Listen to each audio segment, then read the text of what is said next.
আজকে যে রেসিপিটা শেয়ার করছি সেটা বেশিরভাগ মানুষের কাছেই কমন একটা রেসিপি, তবে আমি কিভাবে বানাই সেটাই আজ শেয়ার করব। রেসিপিটা ভালো লাগলে আমার চ্যানেলটা সাবস্ক্রাইব করতে ভুলবেন না।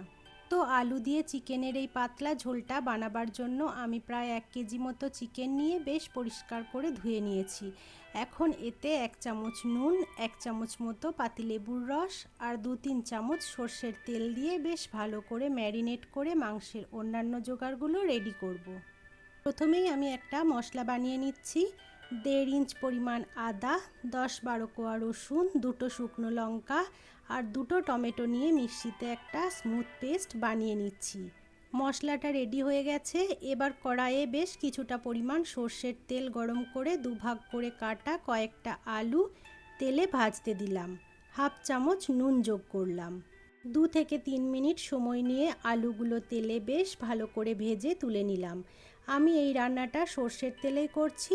সর্ষের তেলে করলে এই রান্নার স্বাদ এবং রং দুটোই ভালো আসে, আর এই রান্নাটায় সর্ষের তেলের পরিমাণটা একটু বেশি লাগে। আলু তুলে নেবার পর ওই তেলে ছোট চামচের 1 চামচ চিনি দিলাম। এতে মাংসের ঝোলের লাল রংটা বেশ ভালো আসবে। নেড়ে চেড়ে নেব। চিনিটা বেশ ভালো মতো গলে এলে ফোড়নে দেব 3টে তেজপাতা, 3 টুকরো এলাচ আর 2 টুকরো দারচিনি। ফোড়ন খড়ে এলে দেব 4টে মিডিয়াম সাইজের পেঁয়াজ কুচি। পেঁয়াজ বেশ ভালো করে ভাজবো। পেঁয়াজ ভালো মতো ভাজা হয়ে এলে দিয়ে দেব আদা রসুন আর টমেটোর যে পেস্ট বানিয়ে রেখেছিলাম সেটা। 2-3 মিনিট সময় নিয়ে পেঁয়াজের সাথে মশলাটা ভেজে নেব। এতে আদা রসুনের কাঁচা গন্ধ চলে যাবে। এবার ওর মধ্যে যোগ করব 1.5 চামচ ধনে জিরে গুঁড়ো, 1 চামচ কাশ্মীরি লঙ্কার গুঁড়ো আর 1/2 চামচ হলুদ গুঁড়ো। এবার সমস্ত মশলা একসাথে বেশ ভালো করে কষবো। মশলা বেশ ভালো মতো কষা হয়ে গেলে ম্যারিনেট করা মাংসের পিসগুলো দিয়ে দেব। এবার মশলার সাথে মাংসটা মিশিয়ে বেশ ভালো করে নাড়াচাড়া করতে হবে। গ্যাসের আঁচটা কিন্তু মিডিয়াম টু হাই ফ্লেমেই থাকবে। কষানোর মাঝে স্বাদ মতো নুন যোগ করে আবারও কষবো। প্রয়োজনে 2-1 বার চাপা ঢাকা দেওয়া যেতে পারে। চাপা ঢাকা দেওয়ার কারণে চিকেন থেকে যে জল বেরোবে সেই জলটাও কষতে কষতেই শুকিয়ে নেব।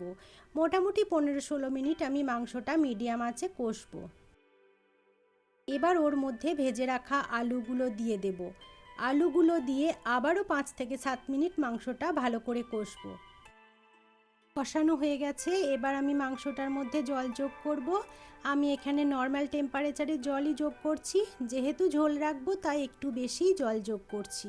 কষানোর সময় তো মাংস আলু প্রায় 80 থেকে 90% মতো সিদ্ধ হয়ে গেছিলো। এখন আমি 2-3টে কাঁচা লঙ্কা দিয়ে চাপা ঢাকা দিয়ে আরও 5 থেকে 6 মিনিট একদম লো ফ্লেমে ফুটিয়ে নেব। 5-6 মিনিট পর আলু চিকেন সুসিদ্ধ হয়েছে কিনা চেক করে নিয়েছি। এখন চিকেনের লাল লাল ঝাল ঝাল পাতলা ঝোল একেবারে রেডি। রবিবারের দুপুরে বা যে কোনো দিন গরম ভাতের সাথে এই ঝোল, সাথে 1 টুকরো লেবু হলে তো কথাই নেই। সবার পছন্দের ভীষণ টেস্টফুল একটা চিকেনের রেসিপি।